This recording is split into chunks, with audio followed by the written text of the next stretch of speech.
Assalamualaikum warahmatullahi wabarakatuh.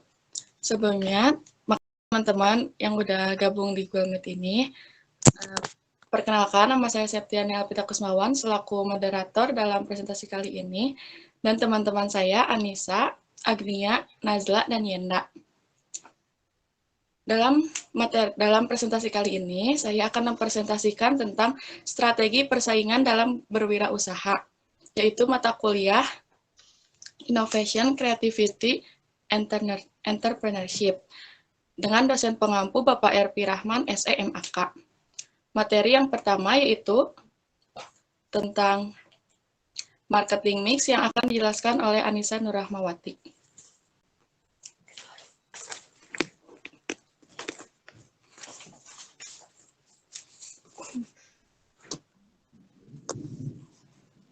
Baik, di sini saya akan menyampaikan materi yang pertama, yaitu mengenai marketing mix. Marketing mix yaitu kegiatan yang menyatukan berbagai kegiatan pemasaran agar dapat mencapai pengkombinasian yang maksimal dan hasil yang memuaskan. Para pengusaha yang kreatif akan selalu menciptakan perpaduan yang paling terbaik. Mereka harus mampu memilih dan menciptakan masing-masing elemen P yang akan digunakan, di mana yang paling baik dan paling banyak digunakan dalam strategi pemasaran.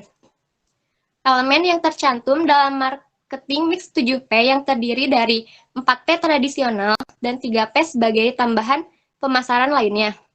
Ketujuh P tersebut yaitu yang pertama, produk. Produk barang yang akan dijual, semua yang bersangkutan dengan kegiatan marketing digunakan untuk menunjang pemasaran produk.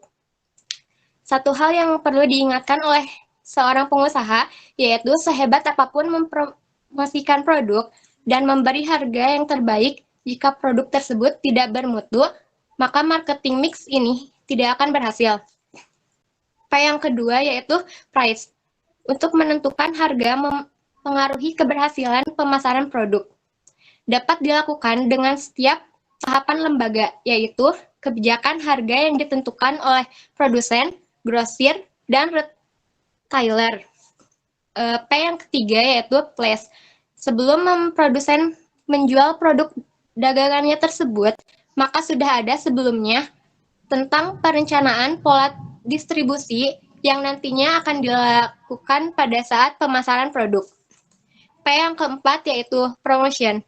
Di dalam promosi harus ada keseimbangan produk yang baik sesuai dengan selera konsumen, yang diikuti dengan teknik promosi yang baik sehingga mampu membantu kelancaran dan kesuksesan dalam menjalankan usahanya tersebut.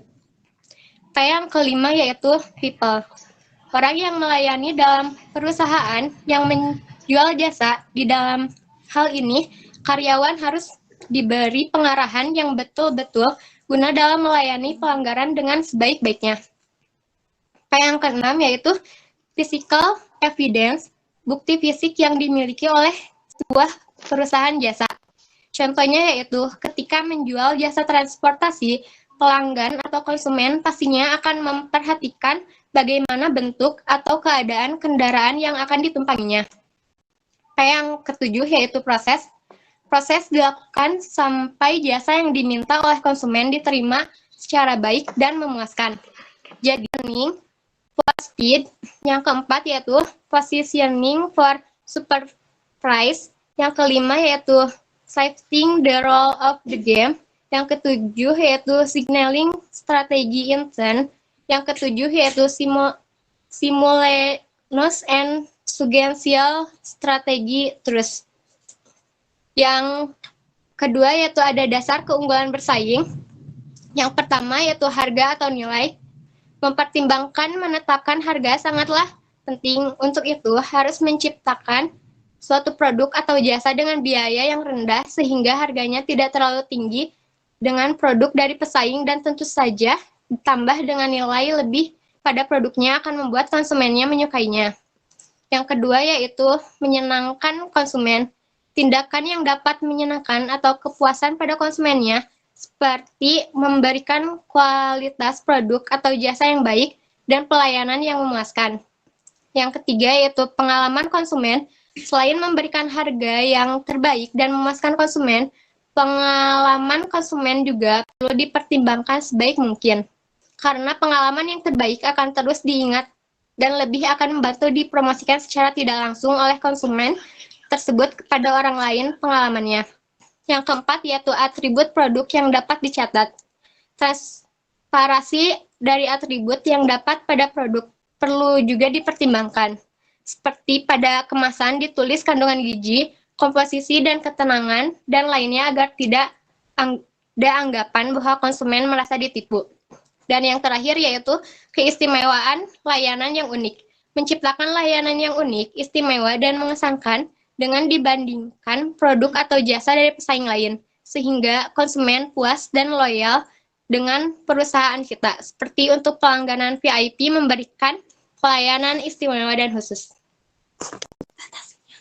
Baik, terima kasih kepada Anissa Nurrahmati yang telah menjelaskan tentang marketing mix dan strategi keunggulan bersaing. Selanjutnya yaitu materi tentang proses perencanaan dan pengembangan produk yang unggul yang akan dibahas oleh Yanda Yanwarsi.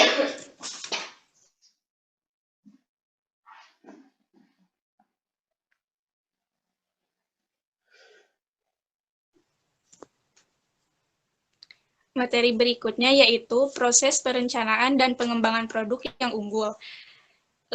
Yang tahap 1 yaitu ide produk, membuat ide atau gagasan dari produk yang akan dibuat, kemudian evaluasi aspek-aspek terkait, misalkan bahan baku, teknis, administratif, dan lainnya.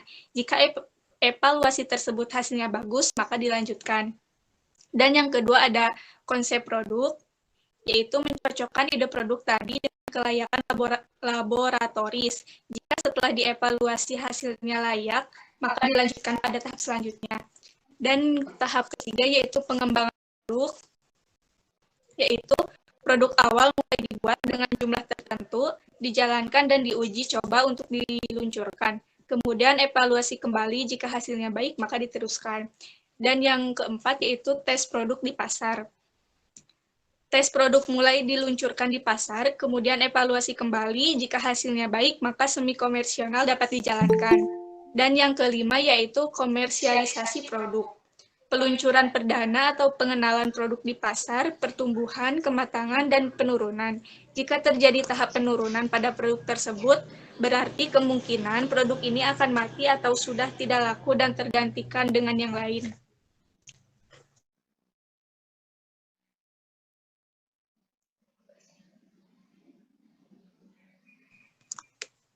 Selanjutnya, materi keempat yaitu mengenai penerapan strategi inovasi yang akan dibahas oleh Yanda Yanwarsi, Pak.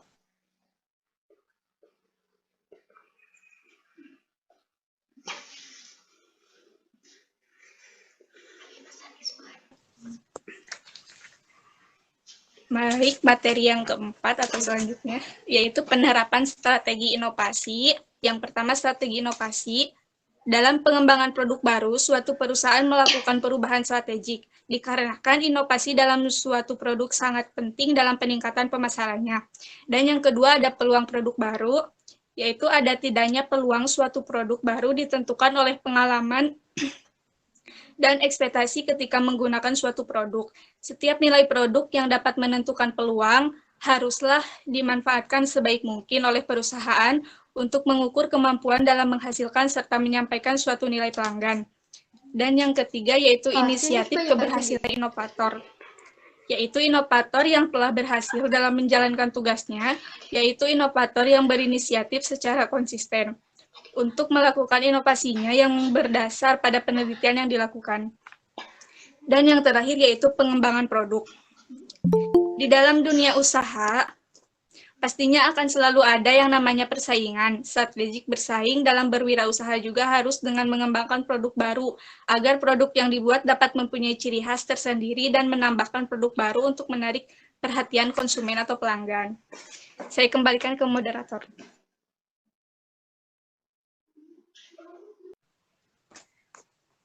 Baik, terima kasih kepada Yanda Yanwarsipa yang telah menjelaskan materi tersebut. Selanjutnya yaitu materi kelima tentang strategi dan taktik harga yang akan dijelaskan oleh Nazla. Materi yang selanjutnya yaitu mengenai strategi dan taktik harga.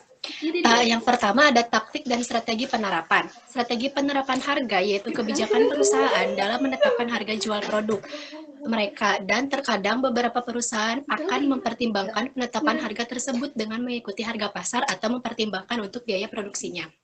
Jadi, dalam menjalankan suatu usaha itu tidak akan terlepas dari penetapan harga karena sudah menjadi bagian terpenting di dalam melaksanakan perekonomian, khususnya di dunia usaha.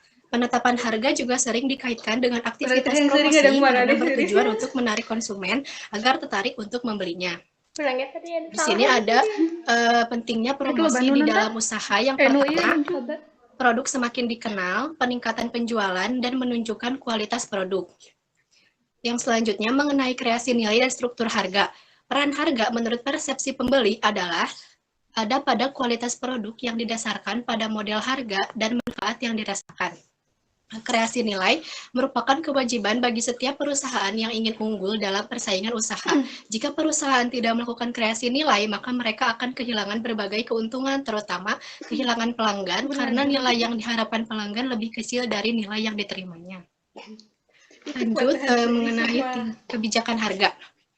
Kebijakan harga adalah suatu keputusan mengenai harga-harga yang harus diikuti untuk suatu jangka tertentu. Kebijakan harga yang telah ditetapkan biasanya berlaku untuk sementara waktu saja selama harga itu menguntungkan bagi perusahaan. Oleh karena itu, perusahaan bisa mengikuti perkembangan harga dan situasi pasar.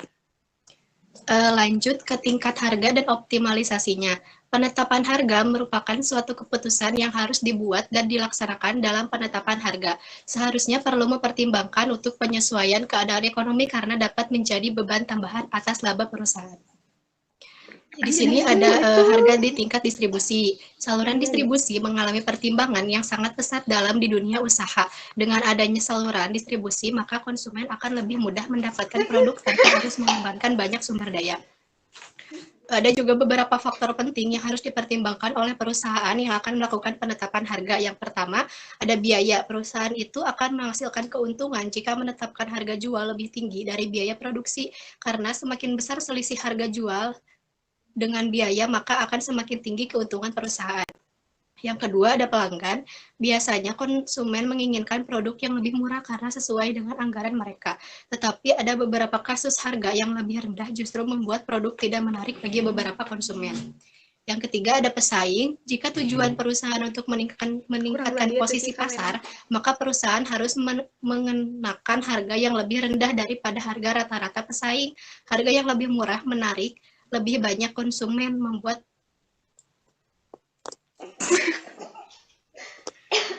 produsen dengan segera meningkatkan penjualan. Yang berikutnya mengenai strategi penetapan harga pada siklus hidup produk. Strategi ini merupakan strategi bisnis yang sering diterapkan selama tahap awal dari siklus hidup produk. Dan yang terakhir ada harga dan pengukuran nilai. Ada 3 penggerak atau pendorong laba, yaitu volume, penjualan, dan harga biaya.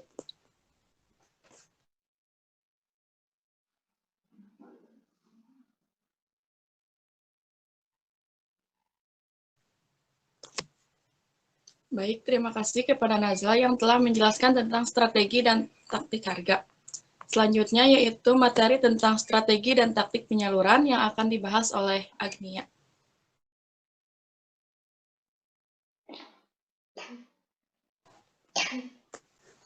Baik, di sini saya akan menjelaskan mengenai strategi dan teknik penyaluran. Yang pertama yaitu ada jenis strategi distribusi eceran atau retail. Nah, dalam dunia perdistribusian tentu saja terdapat berbagai jenis strategi yang harus diketahui. Berikut strategi pemasaran dibagi menjadi beberapa bagian, diantaranya menjadi ada 3, strategi insentif, strategi selektif, strategi secara eksklusif. Yang pertama nih ada strategi insentif. Strategi insentif ini merupakan memiliki sebuah keunikan yang disajikan, yaitu sebuah strategi yang menjadi dasar dalam sebuah penempatan produk dagang. Biasanya yang dilakukan oleh perusahaan tertentu adalah dengan mengedarkan secara eceran atau bisa disebut dengan langkah retail. Pengecerannya juga disebut sebagai distributor. Lalu yang kedua yaitu strategi selektif. Sama halnya dengan strategi yang sebelumnya, strategi yang satu ini bertujuan untuk memberikan dampak terbaik dalam sebuah produksi barang tertentu. Perbedaan dengan strategi sebelumnya adalah melalui strategi yang satu ini, produsen akan memilih distributor yang tepat untuk mendistribusikan produknya.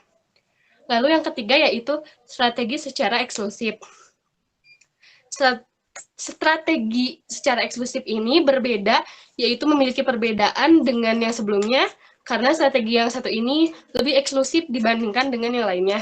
Hal ini terjadi karena kebutuhan produksi yang diedarkan adalah merupakan barang-barang dengan kualitas dan kuantitas produk yang tinggi. Maka dari itu, dalam proses distribusinya tidak boleh diedarkan secara menyeluruh atau meluas. Dalam suatu daerah tentu saja menjadi salah satu strategi yang cukup mumpuni untuk dilakukan. Tentu saja produk dengan kualitas serta harga yang tinggi bisa menjadi cukup sulit untuk dilakukan proses pendistribusian. Selanjutnya yaitu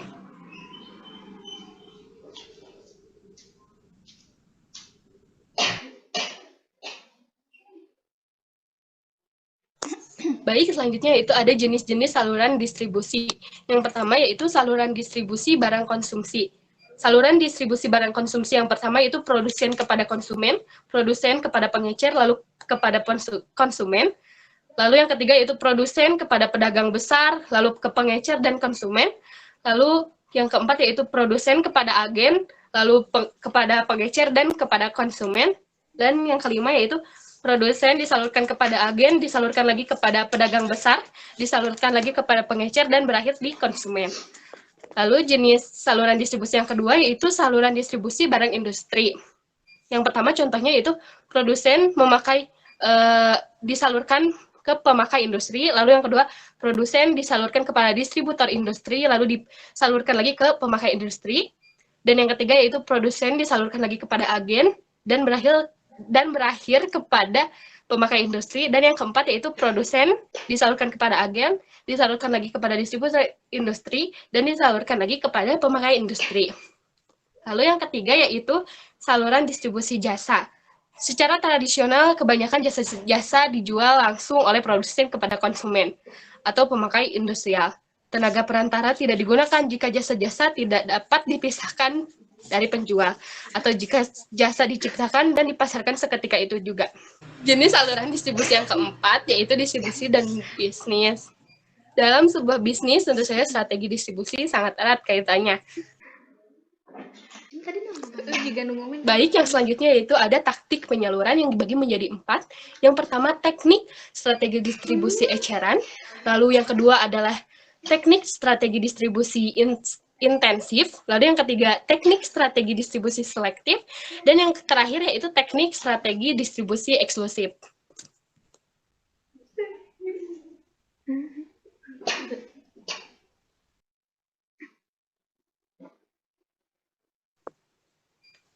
Baik, terima kasih kepada Agnia yang telah menjelaskan tentang strategi dan taktik penyaluran. Selanjutnya yaitu materi ke-7, strategi dan taktik komunikasi pemasaran yang akan dijelaskan oleh saya sendiri. Strategi dan taktik komunikasi pemasaran yaitu cara bagaimana suatu perusahaan memberikan informasi, membangun hubungan komunikasi dengan pelanggan. Komunikasi pemasaran yang IMC yaitu suatu proses bagaimana sebuah perusahaan dapat meningkatkan percepatan laba dan tujuan komunikasi yang sasarannya yaitu sebuah perusahaan.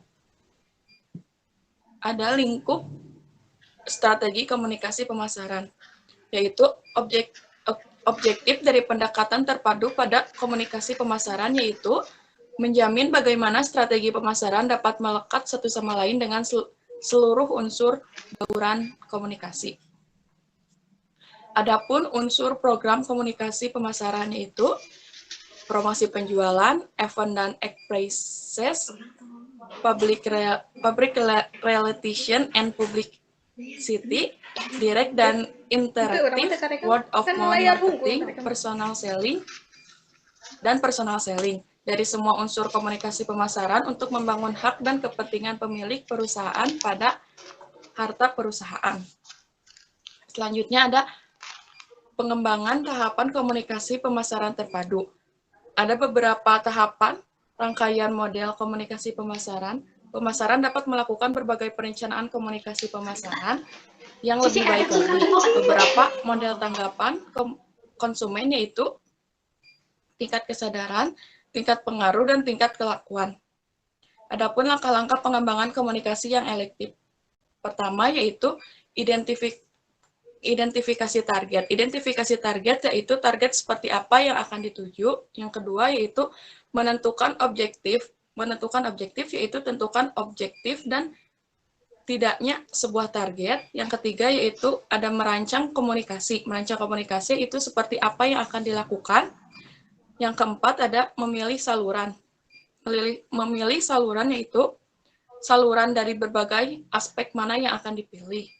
Yang kelima, ada menyusun anggaran. Menyusun anggaran yaitu susunan anggaran secara sistematis menurut tanggal transaksi. Yang keenam, ada keputusan atas bauran media, yaitu hasil dari keputusan media. Yang ketujuh, atau yang terakhir, yaitu mengukur hasil. Mengukur hasil yaitu hasil dari sebuah pemasaran yang hasilnya dapat memanage komunikasi pemasaran yang terpadu. Selanjutnya yaitu materi ke-8 tentang strategi penerapan keputusan promosi. Dalam materi ini akan dijelaskan lagi oleh saya. Strategi pengembangan rencana komunikasi pemasaran dengan penekanan yang terdiri dari bauran pemasaran itu advertising, advertensi yaitu iklan yang dibiayai oleh sponsor agar menarik para pelanggan untuk melakukan transaksi.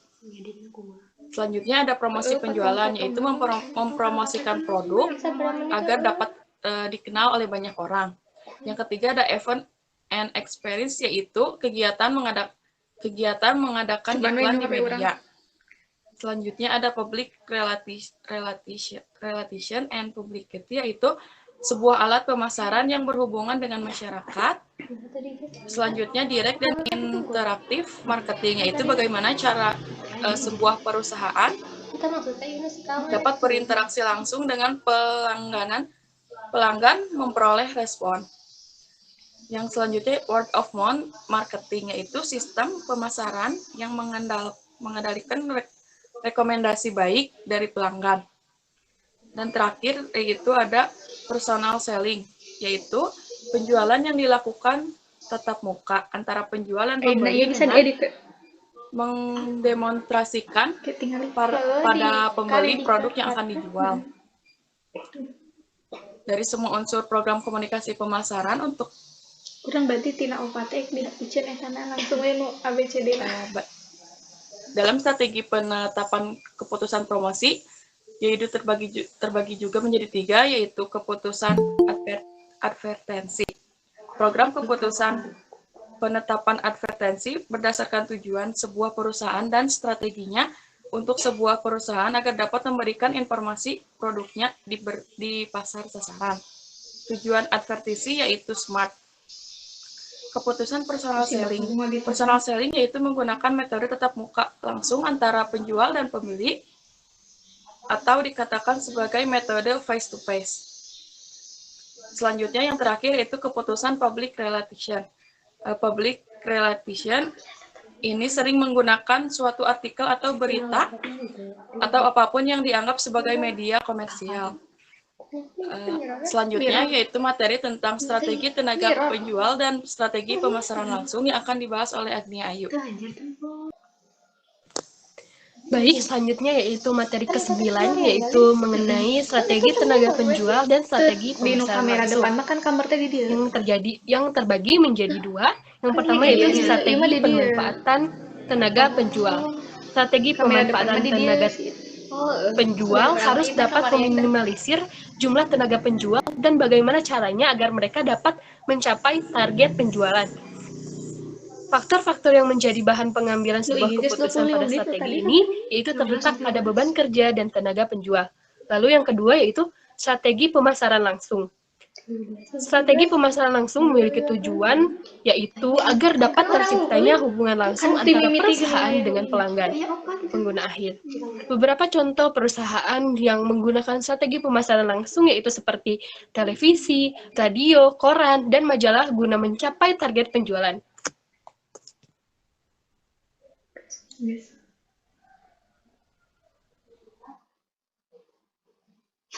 Baik, terima kasih kepada teman-teman yang sudah memperhatikan presentasi kali ini. Selanjutnya akan dilanjutkan diskusi dengan hari esok. Mohon maaf bila banyak kesalahan. Terima kasih atas perhatiannya. Wassalamualaikum warahmatullahi wabarakatuh. Waalaikumsalam warahmatullahi wabarakatuh. Ada yang lupa?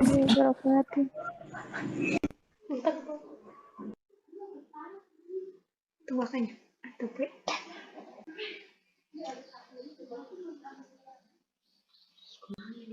Para mana?